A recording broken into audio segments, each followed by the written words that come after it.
forget God's order and elevate ourselves above His will. Proverbs 16 verse 18. Pride goes before what? The fall.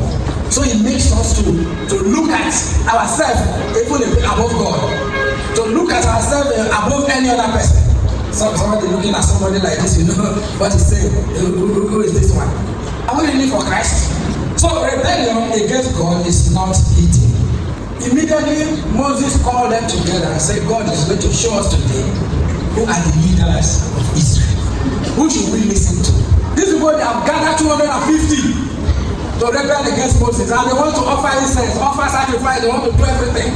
Remember that it is the Levites that should do that. And Moses and Aaron are from that family, and they rebel against these two people.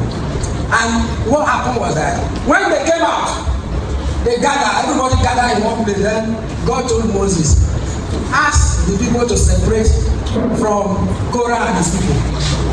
And the people separated. You know, those who wanted, those who are not for them.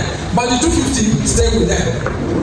So immediately Moses spoke the word of God and said, look, God will show us today who are the real leaders of Israel. All of them, they took censers to make sacrifice. And then the ground opened.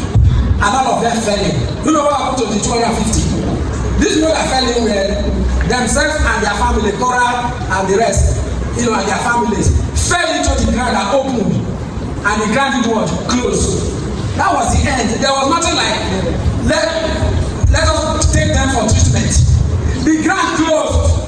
It was the end of disobedience and arrogance. The end of rebellion.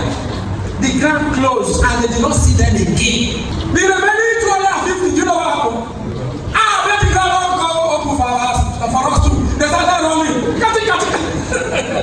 Do you know what happened? Fire came from heaven and consumed them. Brethren, we need to follow righteousness. Do the will of God.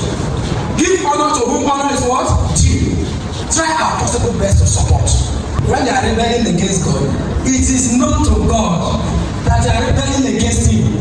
Man may not see it. Man may not understand it even. Because many people, when Korah and his men were talking, many people believe they say, yes, enough is enough. What is it there? Only Moses was in the error. Wait a sec. Now let them be the righteous people. We too were righteous. You will not know. But God knows that it is rebellion. But God is patient, but He's also just. He's also a consuming fire.